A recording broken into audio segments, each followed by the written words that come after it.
यस्य स्वयं स्वभावाप्ति रभावे कृत्स्नकर्मणः तस्मै सौज्ञानरूपाय नमोस्तु परमात्मने नमोस्तु शुद्धात्मने नमोस्तु गुरुरात्मने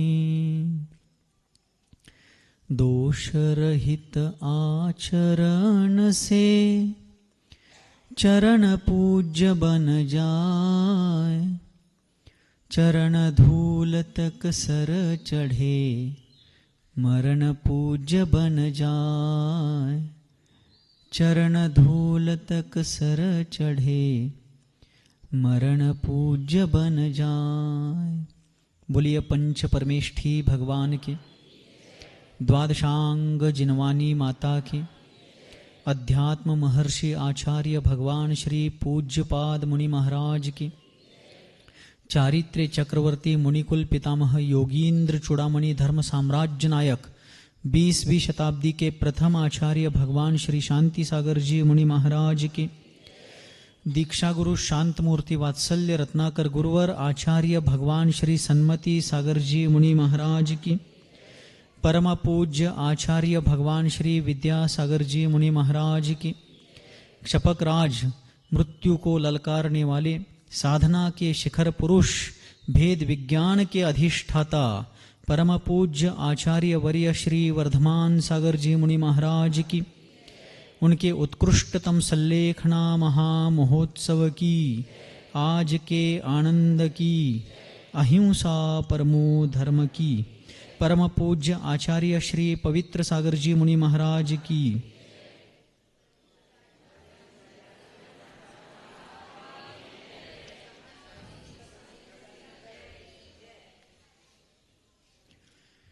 बादल छाए हैं, हल्की हल्की सी वर्षा हुई और थोड़ी सी बरसात के कारण भी वातावरण का संताप कम हो गया, तापमान कम हो गया। यदि सिर्फ बादल छाने से और हल्की बरसात से भी लोग गर्मी से इतनी राहत पाते हैं, तो जिनके जीवन में जिनवानी की मूसलाधार बरसात हो रही है, शुद्धोपयोग के बादल बरस रहे हैं, उनका जीवन कितना संतृप्त हुआ होगा, कितना आनंद कंद बना होगा, इसका अनुमान ही अपन कर सकते हैं। आचार्य पूज्यपाद जी महाराज ने कहा, आनंदो निर्दहत्युद्धम कर्मेन्धन मनारतम न चासौ खिद्यते योगी बहिर्दुखेश्व चेतन। वह योगी जो अपने आत्म साधना के कारण शुद्धोपयोग के माध्यम से अतीन्द्रिय आनंद का पात्र बनता हुआ सतत आत्मतल्लीन है, उसके जीवन में पूर्वोपार्जित कर्म के उदय से किसी भी प्रकार के कष्ट के प्रसंग, उपसर्ग परिशहों के प्रसंग भी आ जाए, तब भी वह खेद खिन्न नहीं होता है। वह खेद के बजाय भेद को देखता है। कौन सा भेद देखता है? स्वपरांतरम, स्व और पर में क्या अंतर है।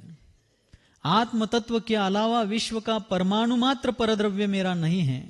मैं अज्ञानवश, अपनी ही गलतीवश, अपनी ही भूलवश अनादिकाल से आज तक ये मेरा है, वो मेरा है, इतना मेरा है, उतना मेरा है, यहां से मेरा है, वहां से मेरा है, यह सब करता आया हूं। लेकिन इस धरा का इस धरा पर सब धरा रह जाएगा। क्या साथ में कुछ जाने वाला आहे? आमचे धर्मसागर महाराज नेहमी म्हणतात, असं कुठं झालंय काय की अमुक गावातला आज्जा जाताना ऊसाचं बिल, सोयाबीनचं बिल पाकच घेऊन गेला, अमुक गल्लीतली आजी जाताना बिलवर, पाटल्या, चप्पल, हार, गोळदाळी ಎಲ್ಲ ತಗೊಂಡು ಹೋದಳು. ಅದು झाली कुठं? कन्नाग हक्किंद भंगार सुद्धा संगट बरांगिल. ಈಗ ಯಾರು हक्कांगिल हंगे का घालत्यात? नहीं। आचार्य कहते हैं कि हमने ही ये मेरा है, तेरा है, अपना है, पराया है, इस प्रकार मोहवश सब किया, लेकिन आते समय कुछ लाए नहीं थे, जाते समय कुछ लेकर के जाना नहीं है। तो साधक खेद खिन्न होने के बजाय भेद से भिन्न हो जाता है, परद्रव्यों से अपने आप को भिन्न कर लेता है, भाव कर्मों से, द्रव्य कर्मों से, नो कर्मों से। और इस स्थिति में उसको कोई कलमश नहीं रहता है। आज हजारों लोग यहाँ कुंतलगिरी में आकर जा रहे हैं, रोज के रोज हजारों लोग। लेकिन उन क्षपक राज को मन में कभी ये विकल्प नहीं आता कि वो आया होगा क्या नहीं, उसने मुझे नमोस्तु किया क्या नहीं। क्योंकि मित्रानुराग यह सल्लेखना व्रत का एक अतिचार है। कोई विशिष्ट व्यक्ति आकर के मुझे मिले, हां किसी को उपदेश देने के लिए, कुछ प्रेरणा देने के लिए जरूर वे उस प्रकार का संदेश देते हैं, दे सकते हैं, किंतु रागवश, स्नेहवश, मोहवश नहीं, धर्म वृद्धि के लिए। आज सुबह से उन क्षपक राज ने वहां समस्त मुनियों को यही आशीर्वाद दिया है कि आप सबको भी शीघ्रातिशीघ्र आत्म सुख की प्राप्ति हो।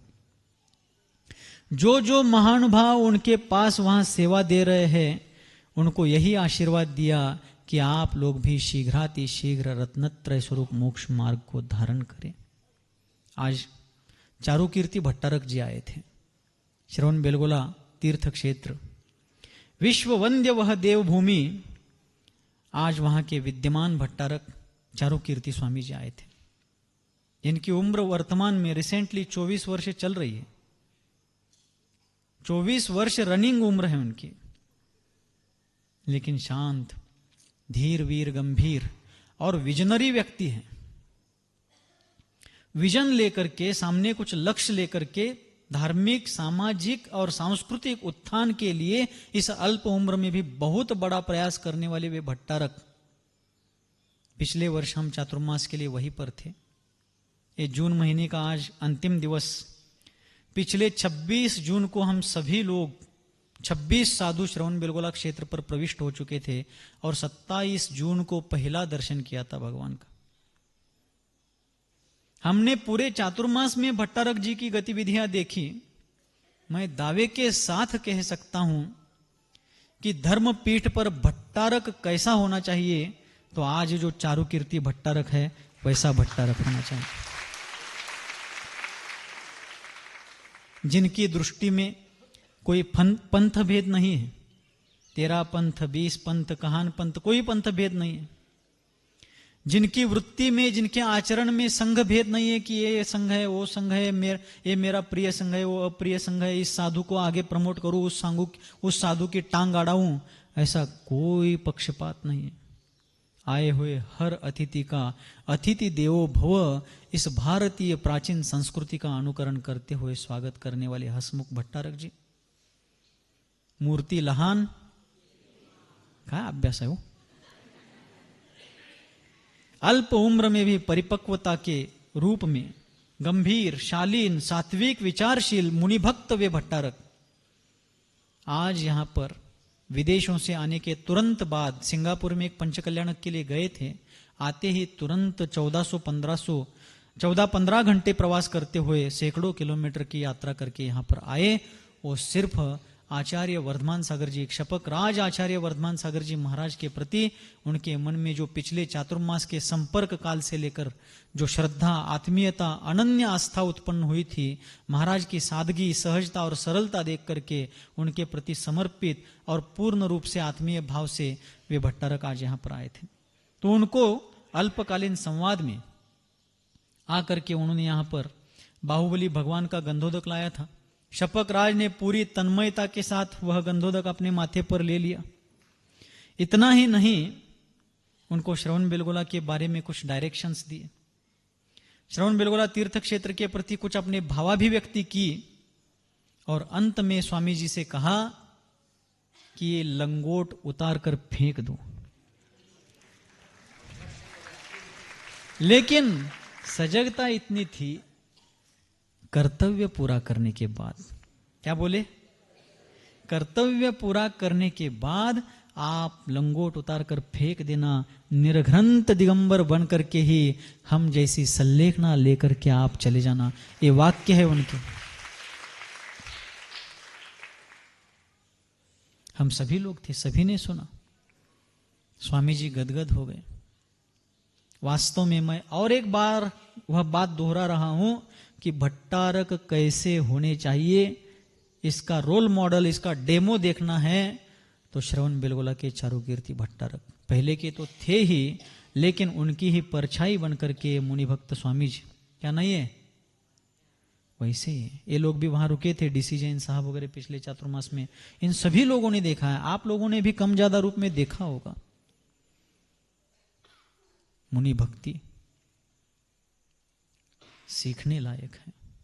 वहां से आते समय सिर्फ इतनी बड़ी संलेखना चल रही है, मैं नहीं जाऊंगा तो कहीं ना कहीं कोई ना कोई टिप्पणी करेगा, ऐसी कोई औपचारिकता लेकर के नहीं आए थे। पूरे विनय के साथ आने के बाद केशर लाया था उन्होंने, साथ में केशर।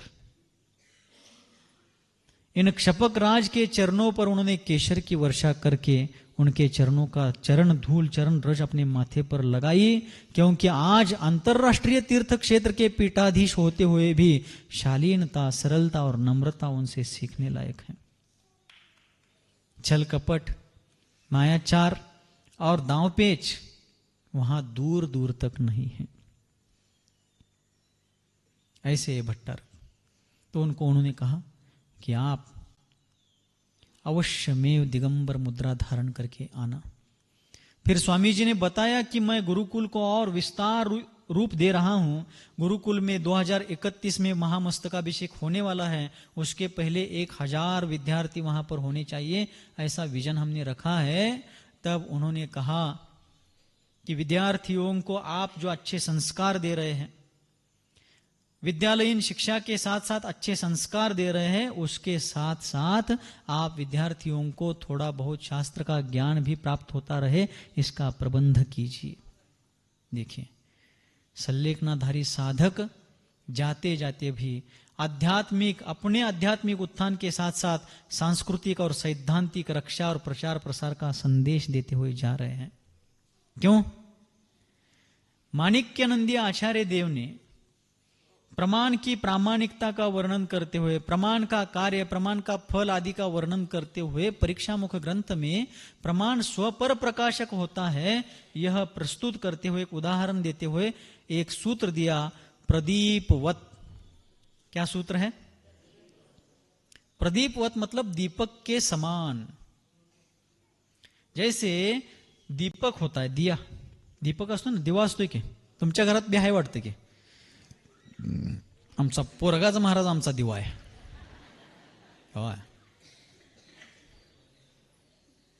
बरीच लोक म्हणतात महाराज आमच्या घरात पोरीच आहे, तो पोरग एखादं झालं असतं तर बरं झालं असतं। मग का म्हणून विचारल्यावर, महाराज पोरग झालं तर जरा उजेड पडल का, कुल दीपक, तो दिवा लावणार आहे, आता उजेड पाडणार आहे, म्हणून असं म्हटलं जातं। पण माणिक्यानंदी आचार्यांनी सांगितलं, प्रदीपवत, दीपक होता है, वह दीपक जब प्रज्वलित हो जाता है तब वह अपने आप को भी प्रकाशित करता है और उसके कार्य क्षेत्र में, कवरेज में आने वाली सभी प्रकार की वस्तुओं को भी वह प्रकाशित करता है। वैसे ही जो प्रमाण रूप ज्ञान होता है, सम्यक ज्ञान होता है, वह स्वयं को अर्थात अपने आत्मद्रव्य को भी जानता है और अपने साथ साथ चेतन अचेतन पर पदार्थों को भी जानता है। प्रदीपवत। उसी प्रकार यह धर्मदीप अपने कल्याण के लिए आत्मा को प्रकाशित कर रहा है, लेकिन जाते जाते औरों को भी अध्यात्म का प्रकाश बांटता हुआ जा रहा है, रोशनी फैलाता हुआ जा रहा है। इस प्रकार की यह लोकोत्तर साधना, अध्यात्म की आराधना यहां निरंतर चल रही है। कल भी हम लोगों ने कहा था कि आपका भी पुण्य बहुत तीव्र है कि दूर से ही क्यों ना सही आपको भी उनका दर्शन करने का सौभाग्य मिल रहा है। लेकिन हम आपसे थोड़े से ज्यादा पुण्यशाली है, क्योंकि हमें उनके पास बैठने मिल रहा है, थोड़ी बहुत क्यों ना हो उनसे तत्व चर्चा करने का सौभाग्य मिल रहा है, अल्प मात्र क्यों ना हो उनकी थोड़ी सी चरण रज लेने का अवसर मिल रहा है।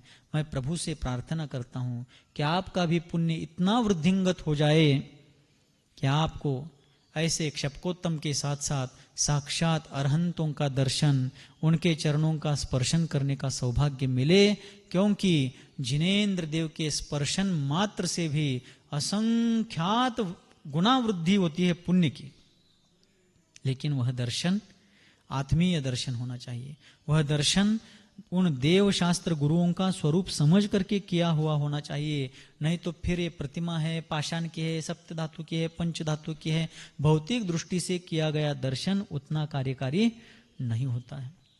इसलिए साधक आत्महित के साथ साथ जाते जाते औरों के भलाई में भी सहायक बन जाता है। तो यहाँ पर आचार्य महाराज को ऐसा प्रश्न पूछा जाता है कि हे गुरुदेव, हे आचार्य वर्य, जो मोक्षार्थी जीव होता है, मोक्ष का इच्छुक जीव होता है, वह किस बात का आदर करता है?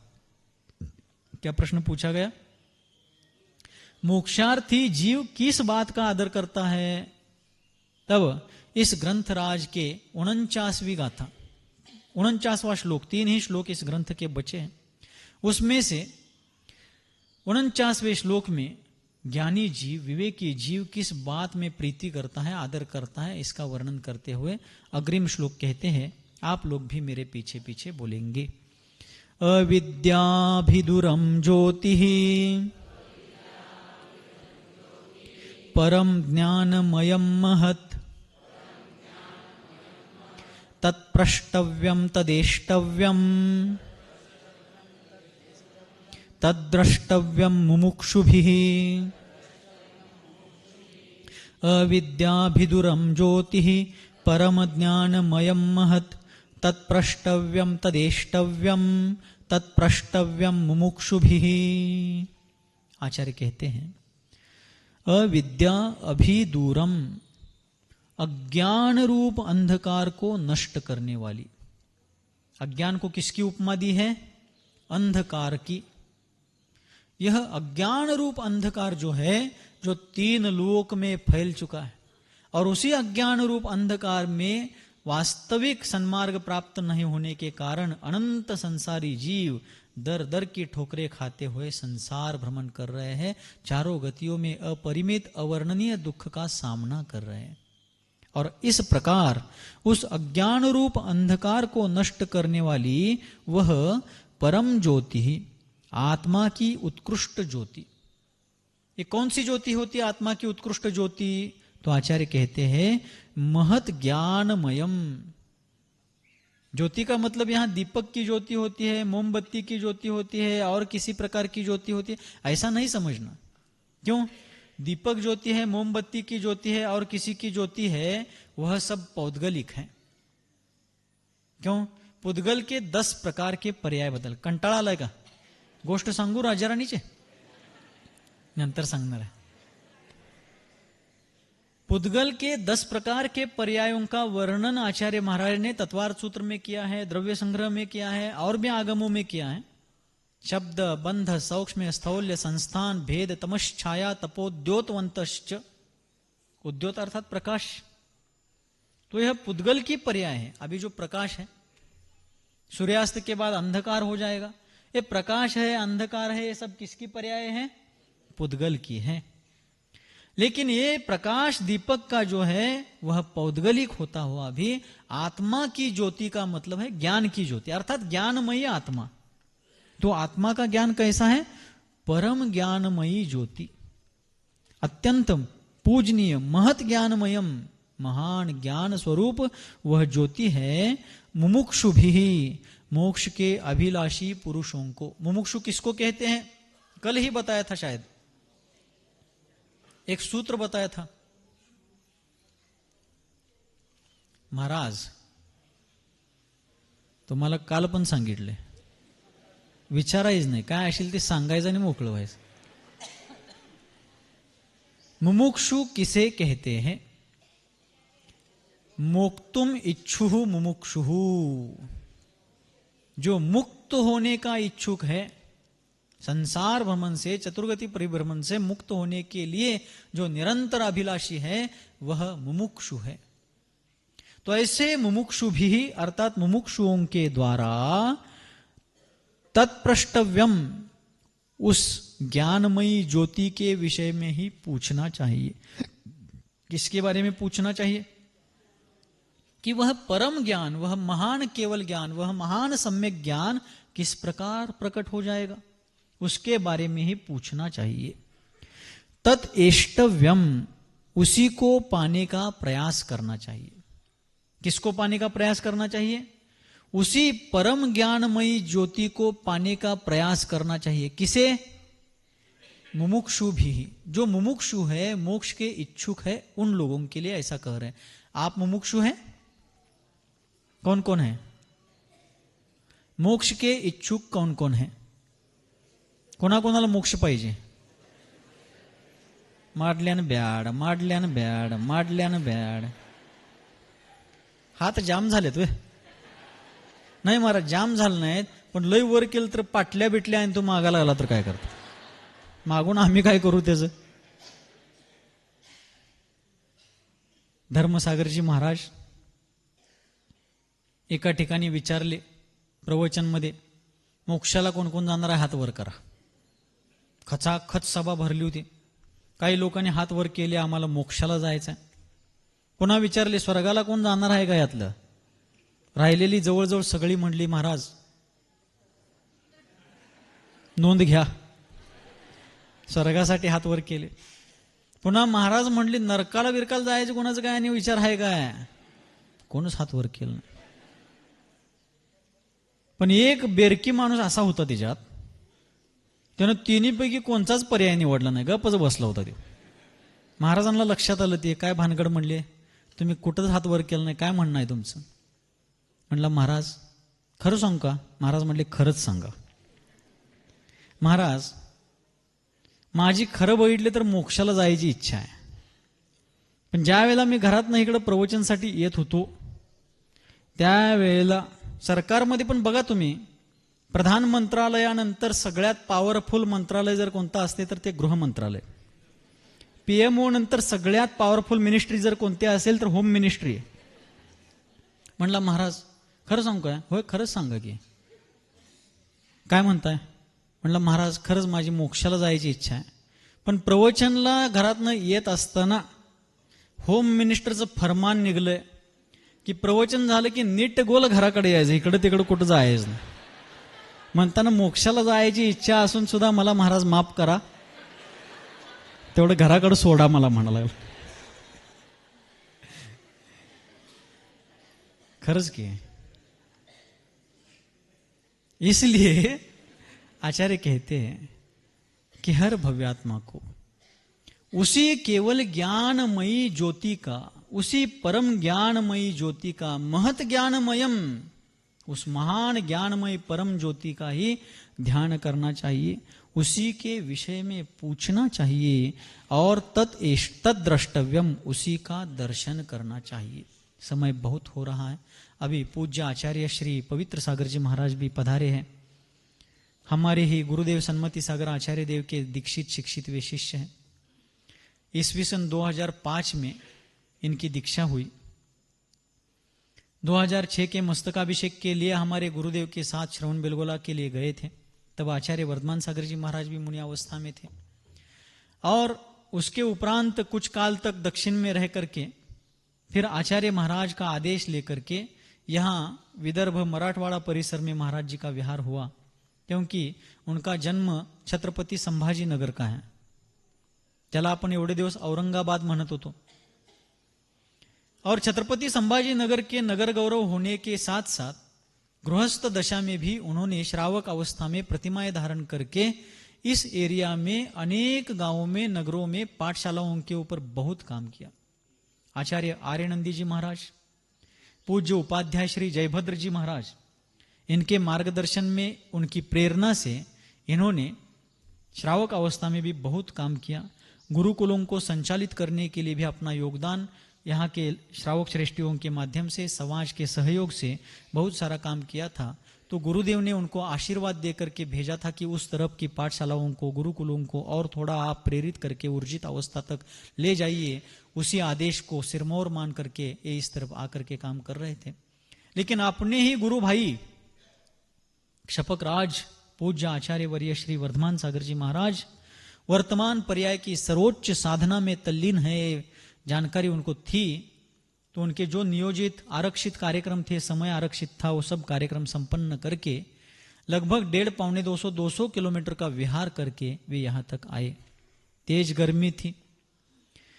उनके साथ वाले श्रावक श्रेष्ठियों ने बताया कि 3 किलोमीटर चलना भी उनको संभव नहीं था, उनका स्वास्थ्य इतना प्रतिकूल था। लेकिन मन में एक बार संकल्प हो जाता है, मन चंगा तो कटौती में गंगा, ऐसा कहा जाता है।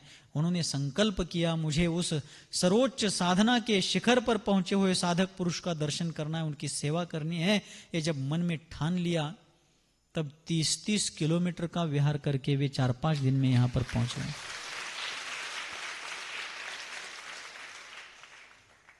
किसी विचारक ने एक जगह पर कहा है, हार तब होती है जब मान लिया जाता है। कड़ा लगले? हार तब होती है जब मान लिया जाता है, जीत तब होती है जब ठान लिया जाता है। जब एक बार मन में ठान लिया जाए कि मुझे करना ही है, तब किसी भी स्थिति में व्यक्ति उस साध्य को सिद्ध करता है। महाराज जी का प्रवचन भी अपन सुनेंगे, बहुत अच्छे उपदेशक हैं, कुशल प्रवचनकार हैं, पाठशालाओं के प्रणेता हैं, गुरुकुल शिक्षण प्रणाली के ऊर्जा स्रोत हैं। ऐसे महाराज कल यहाँ पर आए हैं, उनका भी प्रवचन सुनना है। बस कुछ प्रसंग बता करके बात पूरी कर रहा हूं। यहां आचार्य कहते हैं कि सभी मुमुक्षुओं को उसी एक परम महत ज्ञानमयी ज्योति की चर्चा करनी चाहिए, उसी के बारे में पूछना चाहिए, उसी को देखना चाहिए और उसी को पाने के लिए उसका ध्यान करना चाहिए। आज सुबह क्षपक राज उस साधना के शिखर पुरुष के सामने, वर्धमान सागर जी महाराज के सामने हम लोग बैठे थे। उनको ध्यान सुनाया जा रहा था, ध्यान सूत्र बताए जा रहे थे। सिद्धांत सागर जी महाराज, मैं, हम दोनों सुना रहे थे। बाकी मुनि संघ भी बैठा था, पवित्र सागर जी आचार्य महाराज भी विराजमान थे। और उसी दरमियान उनके हाथ को मैंने दोनों हाथ में लिया। देखिए क्या आत्मशक्ति होती है, ऐका लगले सगळे? आत्म सामर्थ्य क्या होता है, उसका जीवंत दर्शन करना है तो यही पर करना है। उनका हाथ मैंने अपने दोनों हाथों में लिया था और ध्यान कराते कराते मैंने कहा कि क्षपक राज, मृत्यु निकट आया है, बहुत निकट आया है, लेकिन आप इतने प्रसन्न दिखते हैं। क्या आपके मन के किसी कोने में भय की कोई आशंका वगैरह है क्या? इतना मेरा वाक्य पूरा होना ही था, एक झटके में 5G नेटवर्क की स्पीड से भी ज्यादा मेरा हाथ उनका हाथ अपना हाथ मेरे हाथ से निकाल लिया और मुट्ठी कस करके कहा, आने दो उसको। क्या बोले? 3 बार हाथ हिलाए ऐसे, आने दो उसको। हमें कोई शंका नहीं थी कि उनके मन में कोई डर होगा, लेकिन उनकी भीतर की ऊर्जा का दर्शन हमें करना था, क्योंकि वे हमारे सिर्फ चार्जर नहीं है, वो टावर है, टावर। उनकी स्फूर्ति को और वृद्धिंगत हुआ देखना था। याची देहा याची डोळा। मैंने कहा मन के किसी कोने में है, मृत्यु निकट आया है, काया क्षीण हुई है, आवाज ज्यादा निकल नहीं रही है। क्या मन के किसी कोने में, हमें दिखता तो नहीं है, लेकिन आपके मन के किसी कोने में है भय उस मृत्यु के बारे में? आने दो उसके, बोले। 3 बार मुट्ठी कस करके 3 बार हाथ हिलाए, बोले आने दो उसको। देखिए कहां से आ रहा है साहस। तो आचार्य पूज्यपाद देव कहते हैं, न मे मृत्यु कुतो भीतिर, न मे व्याधि कुतो व्यथा, ना हम बालो न वृद्धो हम, न इवैतानि पुद्गले। ये जो सिद्धांत है, ये जो वस्तु स्वरूप है, ये वस्तुनिष्ठ ज्ञान है, उस ज्ञान कोश से ही ये साहस प्रस्फुटित हो रहा है। मैं भी मरने वाला हूं, आप लोग? महाराज घास आहे काय त्या मरणाचा, आम्हाला हात लावायचा? मैंने बार बार कहा है कि तद्भव मोक्षगामियों को छोड़ करके जिसने जन्म लिया है उन सबको मरना है। कम से कम उस भव में तो मरना ही, अगला आगे देखा जाएगा। लेकिन मरना है तो कैसे मरना है तो वो यहां सीखना है। आज मृत्यु भी गदगद है कि ऐसे व्यक्ति को ले जाने का अवसर मुझे आज मिला है, ऐसे साधक को छूने का सौभाग्य मुझे मिला है। ये सोच करो मृत्यु भी भीतर से झूम रहा होगा। देखिए, यात्रा कराने वाली बसें होती हैं, सर्वसामान्य व्यक्ति कोई भी हो, उनको ले जाते समय उस यात्रा के संचालक को कोई बुरे भाव तो नहीं होते हैं, लेकिन नॉर्मल भाव होते हैं। लेकिन वही उस बस में, उस गाड़ी में कोई अत्यंत विशिष्ट पुण्यशाली जीव हो, उसको ले जाते समय ड्राइवर को, चालक को, संचालक को, मालिक को, सबको लगता है कि आज ये व्यक्ति हमारी गाड़ी में बैठा है। तो यमराज को भी लग रहा होगा आज तक सर्वसामान्यों को मैंने बहुत बार लाना ले जाना किया है, आज हमारे वाहन में वो व्यक्ति बैठा है जो हमसे डरता नहीं बल्कि हमें ही डरा रहा है। मृत्यु भी आज गदगद होकर के धन्यता का अनुभव कर रहा होगा। आज सबको उन्होंने बार बार कहा कि सभी लोग अपने आत्महित में दक्ष रहना, सभी को आत्म सुख की प्राप्ति हो। कितने ही लोगों को दीक्षा की प्रेरणाएं दी उन्होंने, अब उन सबका वर्णन करने के लिए समय नहीं है, इसलिए उनके मुख से जो कुछ भी निकल रहा है अपने कल्याण के अलावा जो कुछ औरों के लिए वे बोल रहे हैं, सिर्फ रत्नत्रय स्वरूप मोक्ष मार्ग के बारे में, स्व पर कल्याण के बारे में ही उनकी वाणी सिर्फ खिर रही है। ऐसा वह महात्मा आज हमारे बीच में अल्पकाल के लिए क्यों न हो है। कुआं होता है, कुआं, विहिर, भावी, कुएं में पानी का निरंतर निकास नहीं होता है तो उसके ऊपरी परत पर, पृष्ठ भाग पर काई जमती है। काई मतलब शेवाळ, कोप्पे मास। कन्नड़ भाषೆಯಲ್ಲಿ शेवाळಗ ಏನು ಅನ್ನುತ್ತಾರೆ? कोप्पे मास ಅನ್ನುತ್ತಾರೆ, शेवाळ साचलेला। और उस काई के नीचे मछलियां हैं, कछुए हैं और कुछ जीव हैं, लेकिन ऊपर की काई इतनी घनी है कि उसके कारण सूर्य प्रकाश अंदर जा ही नहीं रहा। आचार्यों ने उदाहरण दिया है ये शास्त्रों में। और संयोग से सूर्यास्त के बाद बारिश का मौसम होता है, तेज हवा आंधी के कारण ऊपर से कैसे क्या पता एक पत्थर उस कुएं के किनारे से फिसल करके, घसीट करके उस कुएं के जल में बहुत ऊंचाई से गिरता है और उस पत्थर के भार से वो काई 1 सेकंड के लिए फट जाती है। उतने में ही बिजली चमकती है, उतने में ही क्या हो गई? बिजली चमक गई। एक क्षण भर के लिए जलचर जीवों को प्रकाश का दर्शन हुआ, तब भी उनकी आंखें चमक उठी। अब कुछ क्षण के लिए हमारे लिए धर्म सूर्य प्रकाश देने के लिए उपस्थित है, लेकिन हमारे संपूर्ण जीवन को प्रकाशित करके जा रहा है। आप सभी लोग मनोभाव से उनका दर्शन कीजिए। उनकी संलेखना जैसे हो रही है वैसे ही हमारी हो, ऐसी भावना भाई हम भी कर रहे हैं। एक प्रसंग बता करके पूरा कर रहा हूं। सन 1983 में, 1983 में सम्मेद शिखर जी के पाद मूल में ईसरी बाजार में जो शांति निकेतन आश्रम है, अपना ही जैन आश्रम है, जहां पर आदरणीय श्रद्धेय गणेश प्रसाद जी वर्णी जी की समाधि हुई है, वहीं पर ज्ञान का अमर कोश श्रद्धेय जिनेन्द्र वर्णी जी की भी समाधि हुई है। जिनेन्द्र वर्णी जी की जब संलेखना समाधि चल रही थी तो साक्षात आचार्य विद्यासागर जी महाराज वहां पर थे। उनके ही मार्गदर्शन सानिध्य में वह समाधि साधना चल रही थी। वर्णी जी क्षुल्लक अवस्था में थे और आचार्य विद्यासागर जी ने उनको दीक्षा देकर के उनका नाम रखा था क्षुल्लक सिद्धांत सागर जी महाराज। वर्णी जी की समाधि जब चल रही थी तो उनकी विशुद्धि, निर्मलता, सहजता, आत्मशांति और सजगता को देख करके आचार्य विद्यासागर जी महाराज ने वर्णी जी की संलेखना के उपरांत जो सभा हुई थी, श्रद्धांजलि सभा, उसमें स्वयं आचार्य विद्यासागर जी महाराज ने कहा था कि मैं भी प्रभु से प्रार्थना करता हूं कि मेरी जब भी समाधि हो तो इन वर्णी जी जैसी समाधि हो। अब वर्णी जी की जैसी समाधि तो हमने देखी नहीं, लेकिन हम देशभूषण कुलभूषण भगवान से, बेलगोला के बाहुबली भगवान से प्रार्थना करते हैं कि हमारी ही नहीं, आने वाले सभी मुमुक्षुओं की समाधि यदि किनके जैसी होनी चाहिए तो शपक राज आचार्य वर्धमान सागर जी महाराज जैसी होनी चाहिए। इसमें परमाणु मात्र अतिशयोक्ति नहीं है। कितनी सावधानता, कितनी जागृति, कितनी आत्महित की तत्परता, तो ऐसी साधना समाधि हमारी सबकी हो। इन्हीं मंगलमय भावों के साथ बोलिए गुरुवर आचार्य भगवान श्री सन्मति सागर जी मुनि महाराज की, शपक राज आचार्य वर्य श्री वर्धमान सागर जी मुनि महाराज की, उनके उत्कृष्टतम सल्लेखना महामहोत्सव की।